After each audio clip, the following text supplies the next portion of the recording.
Bhagavate Vasudevaya. Om Namo Bhagavate Vasudevaya. Om Namo Bhagavate Vasudevaya. The appearance day of Lord Balaram, we pray that Lord Balaram may bless all of you with wisdom to make spiritual advancement. Within the womb of Devaki is my partial plenary expansion, known as Sankarsana or Sesha. Without difficulty, transfer him into the womb of Rohini. What a coincidence! The verse for the day is a verse that describes the appearance of Lord Balaram. The first plenary expansion of Krishna is Baladeva, also known as Sesha. The Sesha incarnation of the Supreme Personality of Godhead supports the entire universe, and the eternal mother of this incarnation is Mother Rohini. Because I'm going into the womb of Devaki, the Lord told Yoga Maya, the Sesha incarnation has already gone there and made suitable arrangements so that I may live there. Now he should enter the womb of Rohini, his eternal mother.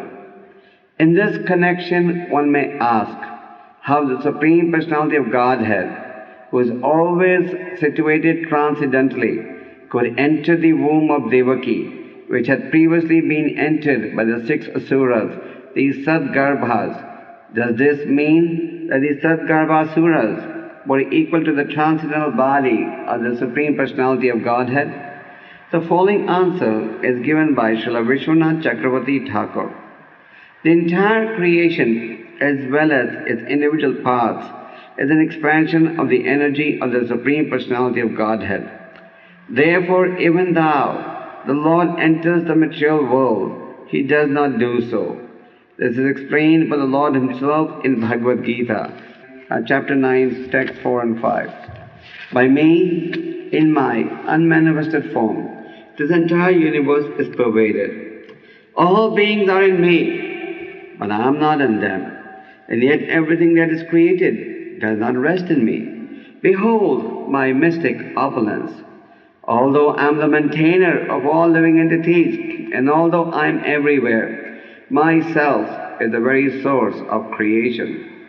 Sarvam khala vidam brahma. Everything is an expansion of Brahman, the Supreme Personality of Godhead. Yet everything is not the Supreme Godhead, and He is not everywhere. Everything rests upon Him, and yet does not rest upon Him. This can be explained only through the Achintya Veda philosophy. Such truths cannot be understood, however, unless one is a pure devotee. For the Lord says in Bhagavad Gita, Bhaktya mam avijanati yavani chatmi tattvataha. One can understand the Supreme Personality as He is only by devotional service. Even though the Lord cannot be understood by ordinary persons, this principle should be understood from the statement of the Shastras. A pure devotee is always transcendently situated because of executing 9 different processes of Bhakti Yoga. Sharanam, Kirtanam, Vishnu, Smarnam, Pada, Sevanam, Archanam, Vandam, Dasyam, Sakhyam, Atmanivedam. They are thus situated in devotional service. A devotee, although in the material world, is not in the material world. Yet a devotee always fears, because I am associated with the material world, so many contaminations affect me. Therefore, he is always alert in fear, which gradually diminishes his material association. Symbolically, Mother Devaki's constant fear of Kamsa was purifying her. A pure devotee should always fear material association, and in this way, all the asuras of material association will be killed, as the Sadgarbhasuras were killed by Kamsa. It is said that from the mind, Marichi appears. In other words, Marichi is an incarnation of the mind.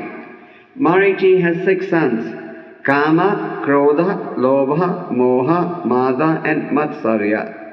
Lust, anger, greed, illusion, madness and envy. The Supreme Personality of Godhead appears in pure devotional service. This is confirmed in the Vedas bhaktir evainam darshyati. Only bhakti can bring one in contact with the Supreme Personality of Godhead. The Supreme Personality of Godhead appeared from the womb of Devaki, and therefore Devaki symbolically represents bhakti, and Kamsa symbolically represents material fear. When a pure devotee always fears material association, his real position of bhakti is manifested, and he naturally becomes uninterested in material enjoyment. When the 6 sons of Maharishi are killed by such fear, and one is freed from material contamination, within the womb of bhakti, the Supreme Personality of Godhead appears. Thus the 7th pregnancy of Devaki signifies the appearance of the Supreme Personality of Godhead. After the 6 sons, Kama, Krodha, Lobha, Moha, Mada and Matsarya are killed, the Sesha incarnation creates a suitable situation for the appearance of the Supreme Personality of Godhead.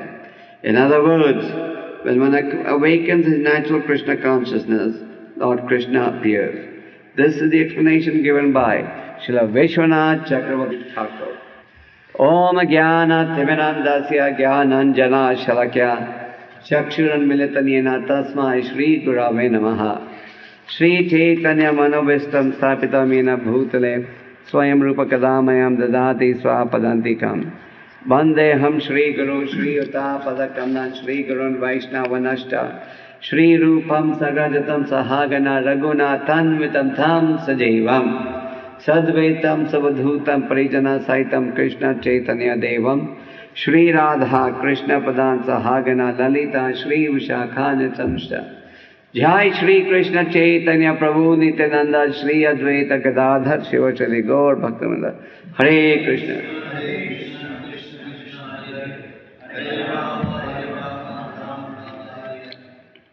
Devakya jathare garbham sheshakyam dhama mamakham tat sanikrisham rohinya udare sani veshaya.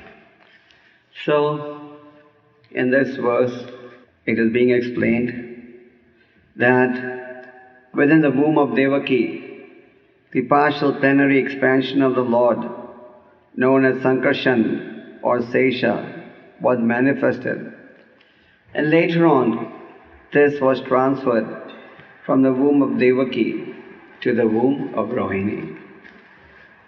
Kamsa was warned that the 8th son of his sister would kill him.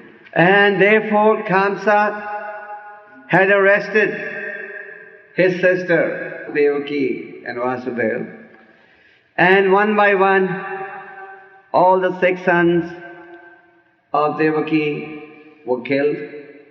We shall later on discuss, if we have time, the 6 sons of Devaki. And then the Lord was making arrangement for his partial plenary expansion, Balaram or Sankarshan or Sesha to appear. However, Devaki, the wife of Vasudeva, was being maintained in the custody of Kamsa. Therefore, if Balaram would have appeared through the womb of Devaki, he would have met the same fate as the other sons had met. Rohini was also one of the wives of Vasudeva. But because of Kamsa's demonic mentality, all the relatives of Vasudeva and Devaki, they had scattered themselves in different locations. And Rohini, one of the wives of Vasudeva, was living with King Nand Maharaj and Queen Yasoda. So, in the previous verses that we have read in this chapter, it has already been made clear how Yoga Maya was ordered by the Lord to appear. So, the Lord here is explaining that within the womb of Devaki, the plenary expansion of the Lord was present, but then this, from the womb of Devaki, this plenary expansion, Sankarshan of Sesha, was transferred into the womb of Rohini. So Lord Balaram is also known as Ananta-sesha or Sesha. And Lord Balaram, as the verse is explaining, is a partial plenary expansion of the Supreme Personality of Godhead. Lord Balaram is the older brother of Lord Shri Krishna. Bala, in Sanskrit the word Bala means strength. But this is spiritual strength, not material strength. You have a lot of materialists who have material strength. But Bala means spiritual strength. And it is explained in the scriptures that without worshipping Lord Bala, you cannot have Ramana. Ramana means eternal bliss. Balaram. So Bala means spiritual strength, Ramana means eternal bliss. So the Vedas explain that without worshipping Lord Bala, who is the source of spiritual strength, you cannot experience Ramana, eternal bliss. And as long as you don't have eternal bliss, you will still have a taste for material bliss, isn't it? So if you want to give up your taste of material bliss, you have to develop a taste for the superior bliss. When in 1975, on the occasion of Ram Navami, Prabhupada inaugurated the Krishna Balaram temple in Vrindavan. And Prabhupada in his inaugural lecture said that you cannot make spiritual advancement without the mercy of Lord Balaram. So Balaram symbolizes spiritual strength, not material strength, and Ramana means the source of the spiritual happiness. So Lord Balaram is the source of spiritual strength. Now Lord Balaram is also known as Ananta-sesha, because Lord Balaram, in his expansion of Ananta-sesha, he is maintaining all the universal planets on his millions and millions of hoods. Just like you can carry a load on your head, isn't it? Like we have this flooring, so this flooring is carrying the weight of the buildings. So all these different planets, the millions of planets, our modern science just enables us to understand a few planets. But actually, according to the Vedas, there are millions and millions of planets. And all these planets are being maintained on the hoods, on the millions of hoods of Ananta-sesha, who is the plenary expansion of Lord Balaram. So, Lord Balaram is also known as Ananta-sesha because he's maintaining all these millions of planets. If you go to your scientific friends, they will say that the planets are being maintained due to the law of gravitation. The scientists argue that the planets are being maintained due to the laws of gravitation. But the answer is that the planets are not being maintained due to the law of gravitation. The planets are being maintained because Lord Balaram or Ananta-sesha is maintaining these planets on millions and millions of hoods. So you can see how powerful Lord Balaram is. Now Lord Balaram is also known as Sankarshan. Why is he known as Sankarshan? He is known as Sankarshan because he was forcibly transferred from the womb of Devaki to the womb of Rohini. So that's why he is also known as Sankarshan. So without Lord Balaram, you cannot make spiritual advancement. Therefore it is said, Nayam Atma Bala Hinena Labhaya. That without Lord Balaram, there is no question of making spiritual advancement, because Balaram is the source of spiritual strength. So, Kamsa was very demoniac. Of course, nothing happens without the will of the Lord. So Kamsa was very demoniac. After all, it was Narada Muni who had created the situation by which Kamsa was warned that he would be killed by the 8th child. Because Narada Muni wanted to create a situation by which the Lord would descend. So, Balaram was transferred from the womb of Devaki to the womb of Rohini. And Lord Balaram represents spiritual strength.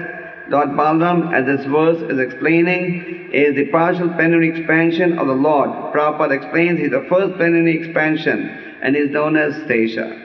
So on this auspicious day, we all take shelter of Lord Balaram. Lord Balaram also represents the original spiritual master. Because Sankarshan is the spiritual power and the origin of a spiritual life, or the original spiritual master.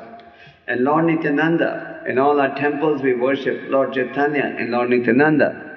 So Lord Chaitanya is the incarnation of Supreme Personality of Godhead, Lord Shri Krishna, and Lord Nityananda is the incarnation of Lord Balaram. So Lord Balaram and Lord Nityananda all not only represent spiritual strength, but they also represent the original spiritual master. That is why Narottam Das Thakur, when he composed this very wonderful song, Shri Krishna Chaitanya Prabhu Daya Kora More, he says, Aha Prabhu Nityananda Premananda Sukhi, Kripa Karo Kana Kore Ami Boro Dukhi. Lord Nityananda, you are very blissful because you are engaged you're in devotional service, but I am very unfortunate. Therefore you please be merciful unto me, because unless you be merciful unto me, I will not be able to get the mercy of Lord Chaitanya. So what this means is that unless one gets the mercy of the spiritual master, one cannot get the mercy of the Supreme Personality of Godhead, Lord Shri Krishna. So when the Supreme Personality of Godhead descends, why does he descend? He descends in order to establish dharma and to annihilate the miscreants.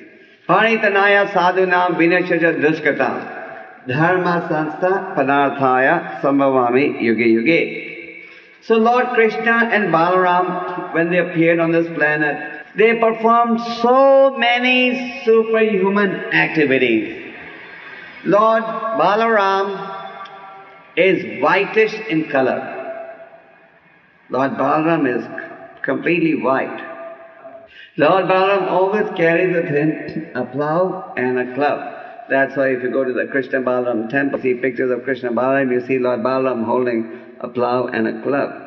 So there are so many transcendental pastimes that were performed by Lord Krishna and Balaram. Lord Balaram is also addressed as Jagdishwara. Lord Balaram had gone to meet King Nanda and Queen Yasoda. So Nand Maharaj and Yasoda Mai, when they greeted Lord Balaram, they said, you are Jagdishwara.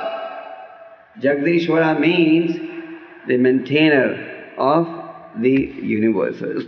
So there are so many transcendental pastimes that Lord Balaram performed on this planet. We're not going to discuss all the transcendental pastimes because then we'll have to read the whole Krishna book. Because the whole Krishna book presents all the various pastimes that Lord Balaram had performed along with Krishna. Actually, many of the pastimes Lord Balaram performed, they were always with Krishna. Krishna and Balaram were always together. So they performed so many superhuman activities. Why does the Lord perform superhuman activities? The Lord performs superhuman activities. Why? Because he establishes once for all that he is not an ordinary personality. Just like these days, it is very common for people to claim to be incarnations of God, but a genuine incarnation can be corrected or examined from the description in the Shastras and from the transcendental pastimes that the Lord performs. Just like the Lord showed his universal form. Why? So that in future, when impostors will appear and claim to be incarnations of the Lord, then they can be examined. They can be asked to show the universal form. So Lord Balaram, he performed many pastimes. For example, the cowherd boys in Vrindavan, They used to perform all these transcendental pastimes with Krishna and Balaram. And Krishna and Balaram, these cowherd boys did not know who they were. They would say, maybe they are demigods, isn't it? Maybe they are demigods. Maybe they have blessings of the great sages. But they did not know, here is the Supreme Personality of Godhead. Nor did the gopis know the exalted position of Krishna. Why? Because the devotees, they do not need to see the superhuman activities in order to be convinced about the greatness of God. These superhuman activities which are displayed by God when He descends on this planet are displayed more for the benefit of those who may doubt the existence of God, who want to see the greatness of God. Of course, all these pastimes are always performed along with the devotees. So there was once a very powerful demon called Dhenukasura. This demon Dhenukasura had assumed the form of an ass. And in Vrindavan, there was a very nice garden. And from that garden, very nice fruits were growing in that garden. Very beautiful fruits. So, the cowherd boyfriends of Krishna and Balaram, they had a great desire to taste the fruits from those trees. But they were scared to go into those forests, because the demon, Dhenukasura, he would kill everyone. So they were lusting for the fruits, but they didn't have the strength to venture to enter the forest. So the cowherd boys, the friends of Krishna and Balaram, went to Lord Balaram and said, there are some very nice fruits. Can you smell the fragrance of those trees? And Balaram said, yes, very nice fragrance. It was so powerful. The fragrance could be traveling to great distance. But they said, we can't go there, because this demon, Dhenukasura, has assumed the form of an ass. He's standing over there and he'll eat us. So Lord Balaram went inside that forest, and his hand was as strong as that of an elephant. So with his hands, he started shaking the big tree. It wasn't just shaking branches. It's easy to shake off branches, but to shake a huge, gigantic tree is not easy. That's why the Bhagavatam explains that his hands were as heavy as that of an elephant. And the tree and the fruits started falling from the tree on the ground. So as the fruits fell on the ground, the other boyfriend Balaram, they ran and started grabbing those fruits.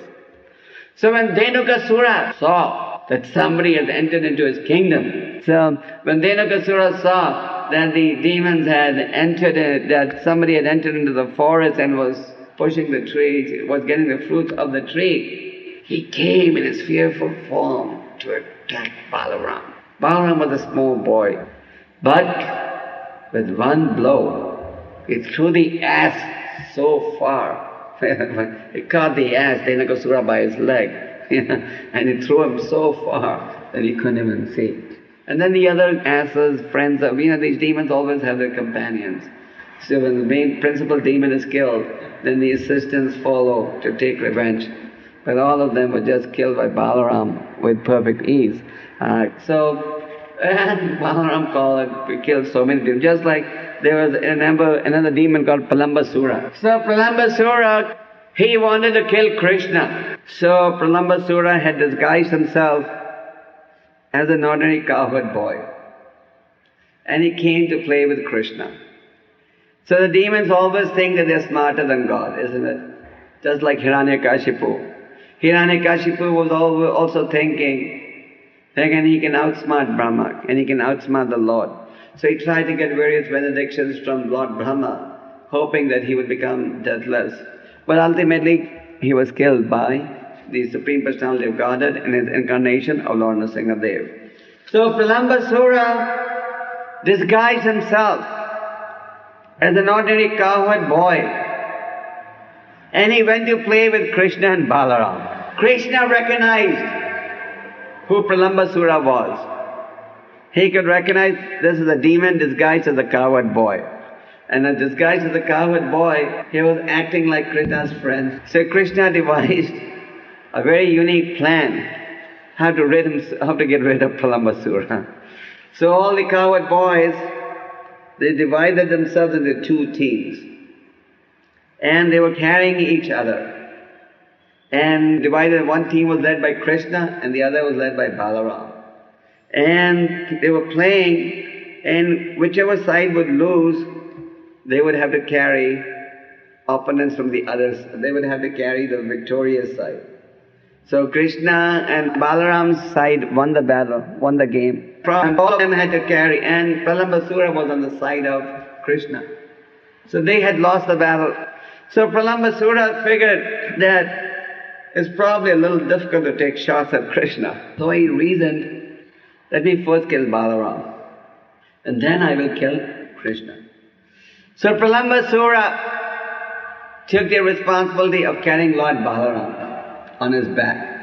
So they were all carrying, the side that had lost were carrying the victorious side members to different destinations. So Pralambasura, he started carrying Lord Balaram. And he took Lord Balaram to a very distant place. Very distant place. And then when he went to a distant place, he threw him off his back. Just like you take something on your back, and he threw Lord Balaram off his back on the floor. And then he started showing his demoniac form. So Lord Balaram was in a dilemma. He was in a dilemma because he had previously seen that this demon Pralambasura was acting as a friend of Krishna, his brother. So Lord Balaram was thinking, now this man's assumed the form of a demon, but he's my brother's friend. So how can I kill him? Because he was on the side of Krishna. How can I kill him? But then when he saw his demoniac nature manifested, then he could understood that this is another demon disguised as a friend of Krishna. And then with his fist, he just killed this demon Pralambasura with no sweat at all. So, as you know, the gopis, they were missing the association of Krishna. The mundaners think that the relationship of the gopis with Krishna is some type of material relationship. Therefore, they often attempt to repeat or imitate these activities, the Rasa Leela that Krishna performed. So the gopis were lamenting because Krishna was in Dwarka. So the gopis, they were lamenting when Krishna was in Dwarka. And the lamentation knew no limits. So Balaram came over there to Vrindavan to relieve the gopis of their anxiety, because they were missing the association of Krishna. So Balaram stayed in Vrindavan during 2 months, the month of Chaitra. Chaitra is the month of April, May, and the month of Sakha. Sakha is the month of May, June. So Balaram came to Vrindavan and stayed there for these 2 months. And for these 2 months, he also performed the Rasa Leela with the gopis. And the gopis were very, very satisfied. The gopis were constantly asking Balaram questions about Krishna. So for 2 months, April, May, June, Lord Balaram performed the Rasa Leela with the gopis. He performed the Rasa Leela with the gopis because the gopis were missing the association of Lord Sri Krishna. And Varuna, the demigod Varuna, had sent some very special honey, for Lord Balaram and the gopis. So Lord Balaram and the gopis, they took this very special honey. And externally, it appeared as they were intoxicated. But actually they were not intoxicated. There's no question of the Lord getting intoxicated. So, Lord Balaram, he had this desire. So Lord Balaram had this desire to dance with the gopis in the Yamuna. So Lord Balaram ordered the Yamuna, please come near. So Yamuna thought Lord Balaram is drunk. So the river Yamuna said, it refused to honor Lord Balaram's order, and it refused to come near. Then Lord Balaram took his plough care. As I said, Lord Balaram always has the plough and the club. And he scratched the earth with his plough. And then the river Yamuna got very, very scared. That's why you see Yamuna broke off into so many branches, because it was Lord Balaram had used his plough care, and he scratched the earth. Then the river Yamuna got very, very scared. And it came to Lord Balaram and it apologized for its offensive attitude. And then when the river Yamuna apologized to Lord Balaram, but Yamuna Devi has so many scratches, so many divisions now, because of Lord Balaram having used his plough. So Lord Balaram stayed in Vrindavan. He satisfied the gopis. Now when the battle of Kurukshetra took place, Lord Balaram was not very happy. Therefore he did not participate in this battle. Actually he did participate in the battle, but he participated just for one day, and we shall explain. So Lord Balaram, he did not want to play just the role of a peacemaker, so he left and he started traveling to many places of pilgrimage. This is described in the Krishna book, how Lord Balaram traveled to so many different places of pilgrimage. So, on the way, Lord Balaram came to this forest of Namasharanya. This forest of Namasharanya is very near Lucknow, and you've probably been there. It's one night's journey from Delhi. So Namasharanya was from ancient times a very sacred place where the great sages would meet and have spiritual discussions. So there was sacrificial fire going on, and a big yagya in which thousands of brahmanas were present. And whenever these brahmanas would have a discussion, they would always select as a leader. Just like when the Bhagavatam was spoken, these sages in Namasharanya had elected Sutta Goswami to be their leader. So these brahmanas who were present over there, they had selected Romaharshana Sutta. Romaharshana Sutta was actually a half Brahmin. His mother was a Brahmin and his father was a Kshatriya. So the assembled brahmanas had given him a long duration of life, and they had given him an elevated seat. He could sit on the Vyasasan, and he was leading the whole discussion. So Lord Balaram, he was traveling to all the places of pilgrimage. He traveled to northern India, southern India, western India. So Lord Balaram came to this assembly in Namasharanya, where all the great sages were assembled. And when Lord Balaram entered, all the brahmanas had got up from their seat, because after all, they may be a brahmana, but what is the business of a brahmana? The business of a brahmana is to understand the Supreme Personality of Godhead and to surrender to the Supreme Personality of Godhead. If one just has academic knowledge and he doesn't surrender to the Supreme Personality of Godhead, then it is explained in the Bhagavatam that this is comparable to the external dress of an actor. An actor on the stage may dress up very opulently, he may even dress up like a king, but that is just for purposes of theatre, just for purposes of acting. Just because he is dressed up like a king doesn't mean he's become a king. So, put a crown on a serpent, it doesn't make the snake and the serpent any more intelligent. The serpent will still act in the same capacity and bite you. So similarly, if one has Vedic knowledge and one doesn't surrender to the Supreme Lord, then that knowledge is considered just academic. Just like there are a lot of scholars who have a lot of academic knowledge, but they don't surrender to the Lord.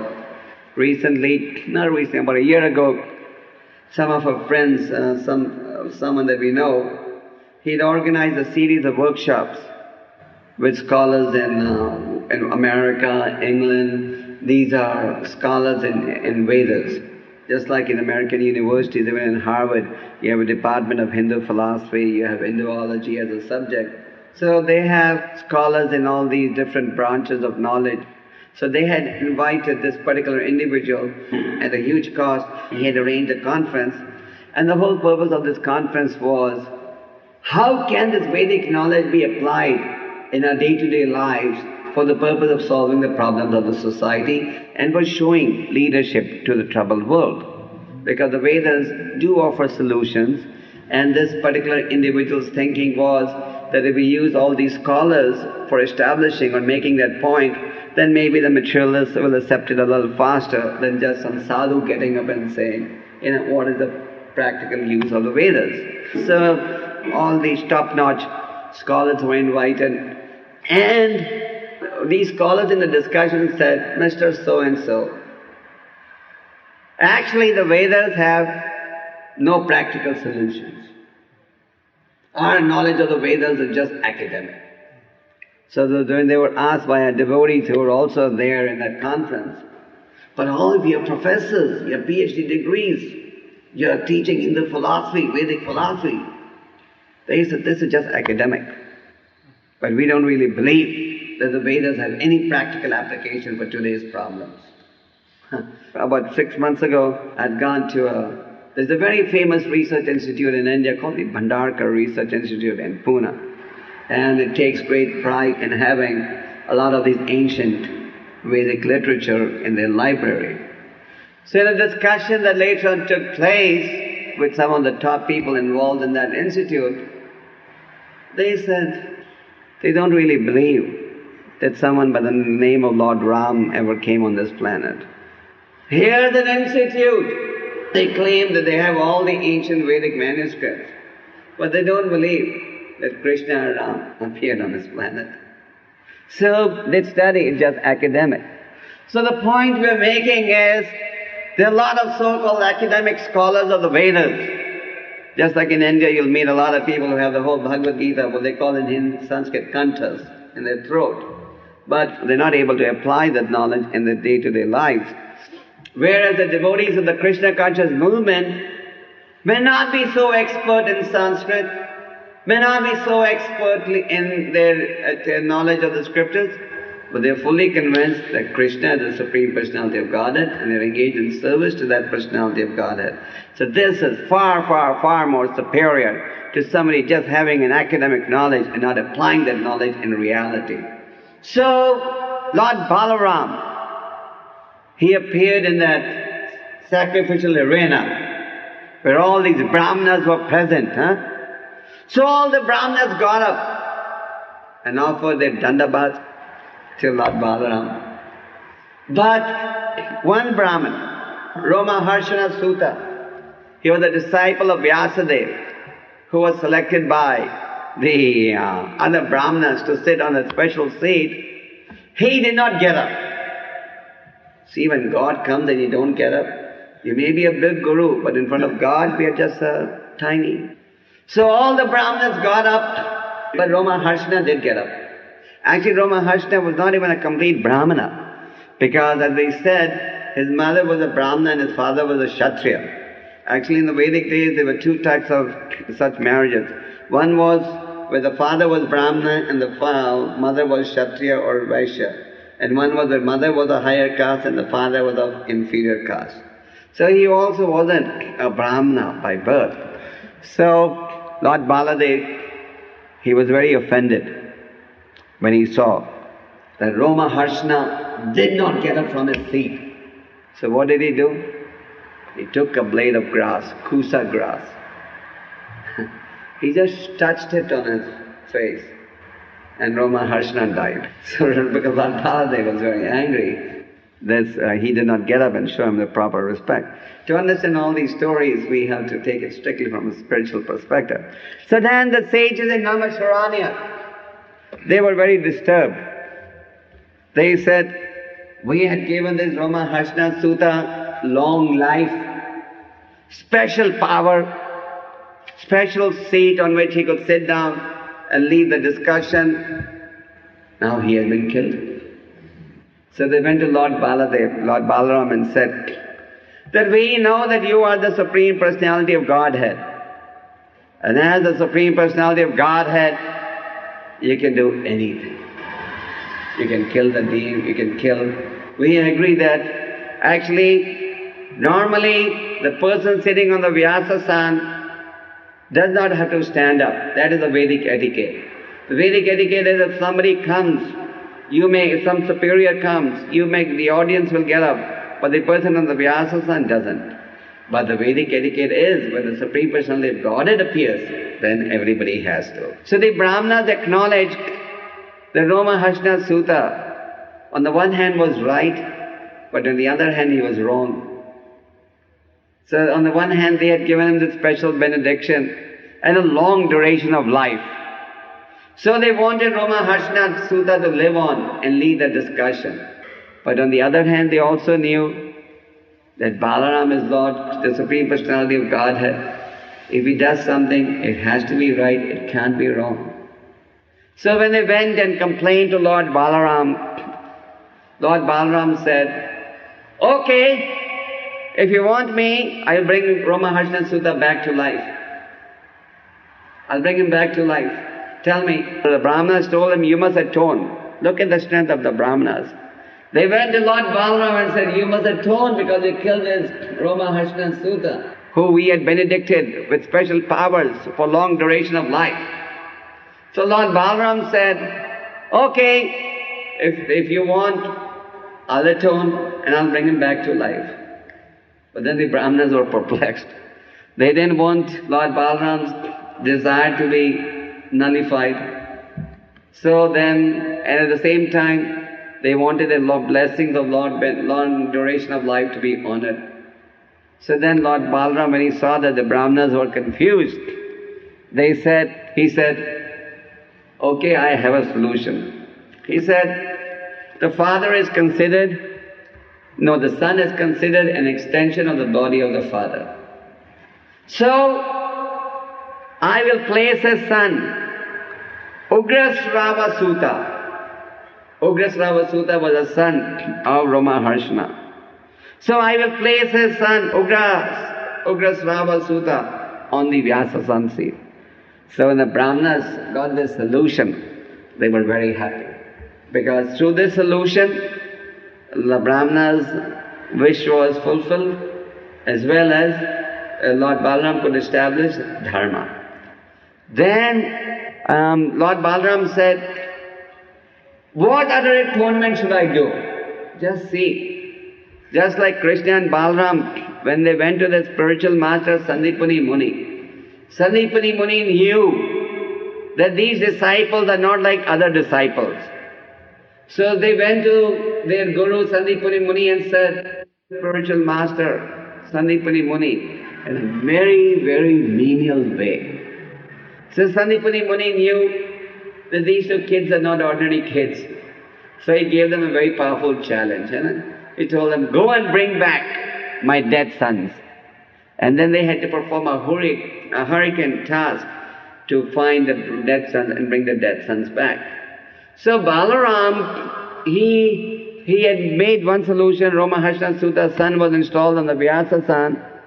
But he asked them, what other atonement should I do? So the great sages said, because you are the Supreme Personality of Godhead, we have a request. There is one demon who lives nearby. His name is Balwala. And this demon is always spoiling our sacrificial fire. Demons are always envious. Therefore sometimes when we go on yathā, people throw eggs at us, no? Sometimes in the early days when we would go on Harinam, people would throw eggs at us from the top or throw water at us. It happens, even in India it happens. So the Brahmana said, this demon Balwala, he is creating great trouble for us. When we are doing our sacrifice, he comes and throws stool and urine. So, when you're doing a sacrifice and somebody comes and throws stool and urine, then, at once it is destroyed. So Lord Balaram said, okay, don't worry. Because what this Balavam would do, he would first create smoke. And there would be so much smoke, so no one could be able to see. And then he would throw, just like clouds pour water, he would throw urine and stool. And then every time that would fall on the sacrifice, then the whole sacrifice would get spoiled. So the Brahmanas were in very great anxiety. So the sages in Namashranya, they told, because Lord Balaram said, give me more punishment. They said, okay, go and kill this demon, Balwala. So Lord Balaram went there and he used his club, and with his club he killed the demon Balwala with no problem at all. And then when the Brahmanas saw that the demon Balwala was killed, they were so grateful that they washed Lord Balaram, decorated him, gave him very nice clothes to wear. And then they told him, now you please continue going to places of pilgrimage. And Lord Balaram continued his travels. So as Lord Balaram was continuing his travels, he heard about the developments that had taken place in the battle of Kurukshetra. He heard that on the battle of Kurukshetra, many of the demons, many of the Kshatriyas had been killed. So Lord Balaram, when he heard that many of these Kshatriyas had been killed, he was happy, because as the demons get killed, the burden of the earth is reduced. Today's society is so sinful that the burden of the earth is very intense. In the Srimad Bhagavatam we see that Bali Maharaj was advised by his spiritual master Shukracharya to lie and go back on his promise to give 3 pieces of land to Vamanadeva. So Bali Maharaj said, no, I can't do that. And Bali Maharaj said, the earth can tolerate the weight of the mountains, the oceans and the rivers, but it cannot tolerate the weight of the liars. But today you see the whole world is full of liars, criminals, sinful people. So material nature, how does it correct this? It corrects this through earthquakes, floods, and other natural calamities to take care of all these demonic personalities. So Lord Balaram, when he heard that many Kshatriyas, all the Kshatriyas were killed on the battle of Kurukshetra, he was happy. So Lord Balaram said, let me go and see now, the battle is almost over. Let me go and see what's happening on the battle of Kurukshetra. Because, as I said earlier, he did not want to take part in this battle. So when the battle was going on, he left to travel to the places of pilgrimage. So when Lord Balaram, when he appeared on the battle of Kurukshetra, Krishna, Arjuna, Yudhishthira Maharaj, Sahadev, Nakula, they all fell on the ground and offered respects to Lord Balaram. Even Lord Krishna, he offered respects. And on that day, very fearful fighting was in progress between Duryodhana and Bhimsen. They were both, fighting, And they were fully engrossed in the fighting. So Lord Balaram went over there and he was just watching the two fight. And when Lord Balaram appeared on the scene, actually Arjuna and Yudhishthira got worried. Why did they get worried? Because actually Duryodhana was trained in the art of using the club by Balaram. And Yudhishthira got scared that maybe Lord Balaram will take the side of Duryodhana and then they may lose the battle. So they got scared. But Lord Balaram no doubt had trained up Duryodhana in club fighting, but he was just observing. Then Lord Balaram said, listen, both of you are fools. Duryodhana is more expert than Bhimsen in fighting the club. And Bhimsen is stronger than Duryodhana in body. Bhimsen was very well built. He used to eat like a lion. So Lord Balaram said, Bhimsen's body is stronger, but Duryodhana is a better club fighter. So both of you are almost equally strong. So you may go on fighting, but none of you are going to win the battle. But Bhimsen and Duryodhana, they were so angry and engrossed in the fighting that they ignored the advice given by Lord Balaram. So when Balaram saw that they did not care for his advice, he left. And he again continued traveling to places of pilgrimage. That is why I said that Lord Balaram participated in the battle of Kurukshetra only for one day. But he went there just as an observer. He did not actually take part in the battle.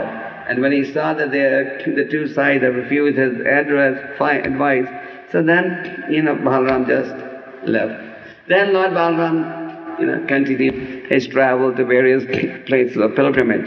So there's so many transcendental pastimes of Lord Balaram. We can understand these transcendental pastimes of Lord Balaram as Prabhupada is explaining the purport of this verse as we advance on the path of devotional service. Under normal circumstances, to understand all these pastimes is not so easy. But as we progress on the path of devotional service, then we can understand that these activities are all transcendental and superhuman. And we can understand the transcendental nature of these great activities. So, in the purport that we read, it was pointed out that the 6 sons that were killed by Devaki, actually these 6 sons represent the enemies to spiritual life. You may remember that. Lust, anger, greed, illusion, madness and envy. These are known as Kama, Krodha, Lobha, Moha, Mada and Matsarya. Kama is lust and Krodha is anger. Lobha is greed and Moha is illusion. Mada is madness and Matsarya is envy. So these 6 are enemies for spiritual life. Lust, anger, greed, envy, hatred, madness. These are our enemies. Because of these enemies we can't make spiritual progress. So the killing of the 6 sons of Devaki, as Prabhupada has very nicely explains that we must kill these 6 enemies of spiritual life. Then Krishna will appear in your womb. Then you will feel the presence of Krishna. As long as one is affected by the enemies of spiritual life, lust, anger, greed, envy, madness, hatred. In the Bhagavad Gita, Krishna was asked by Arjuna, how is one compelled into sinful acts, even unwillingly? And what did Arjuna reply? Or what did Krishna reply? It is lust only, the all-devouring enemy of the living entity, which is always burning like fire and which can never be satiated. So this process of Krishna consciousness, which begins with the execution of Shravanam Kirtanam, leading on to Vishnu Smaranam and other forms of devotional service, are the weapons through which lust, anger, greed, envy, hatred, madness can be controlled. As Krishna says in the Bhagavad Gita, Devi esha gunamai mama maya durataya mame prapadyante maya metam taranti te. To overcome the illusory energy of mind is very difficult. But one who surrenders unto me, he can overcome the illusory energy. So surrendering to Krishna means surrendering to Krishna's instructions. And as we surrender to Krishna's instructions and take shelter of the process of Shravanam Kirtanam, we will be able to understand the greatness of Krishna more and more. So on this auspicious day, the appearance day of Lord Balaram on this planet, all of us falling in the feet of Lord Balaram should pray to Lord Balaram so that he may bless us with spiritual strength. And with this spiritual strength, you can smash lust, anger, greed, envy, hatred. Otherwise you can't say. But now someone may say, yes, I will pray to Lord Balaram. But if you just pray to Lord Balaram and Lord Krishna, but you don't sincerely follow their instructions, then that will not be enough also. You have to actually follow their instructions. But what does it mean when you get the mercy of the spiritual master? What does it mean when you get the mercy of Lord Balaram? What does it mean you get the mercy of Lord Krishna? Many times devotees want to know this. How do you measure the dosage of that mercy? Like you take some liquid, you can measure, this is the medicine I'm taking. So we go to a saintly personality, we go to a spiritual personality, we go to the spiritual master, we say, please give me a mercy. We go to Lord Balaram and say, please give us your mercy. Isn't it? We'll go to Lord Krishna and say, please give us your mercy. How does this mercy get manifested? So what this means is, that if you are sincere in your prayers, then the Lord and the spiritual master will bless you so that you become more determined to pursue spiritual life. And as you become more and more determined to pursue spiritual life, it will be easier to defeat the enemies of spiritual life. You understand? So that is what it means to get the mercy. So by praying to Lord Balaram on auspicious days like today, we get Lord Balaram's mercy, and if we follow Lord Balaram's instructions, which are not different from Krishna's, then we'll become more and more determined to make spiritual progress. And as you make spiritual progress, you'll feel more and more happiness. So this is a very auspicious day, and anybody who hears the glories of Lord Balaram, he also becomes eligible to go to the kingdom of God. In the Bhagavatam it is described, just by hearing Lord Balaram's glories, you can make advance. And what we have presented to you today is 0.1% of Lord Balaram's unlimited glories. His glories are unlimited. Hare Krishna.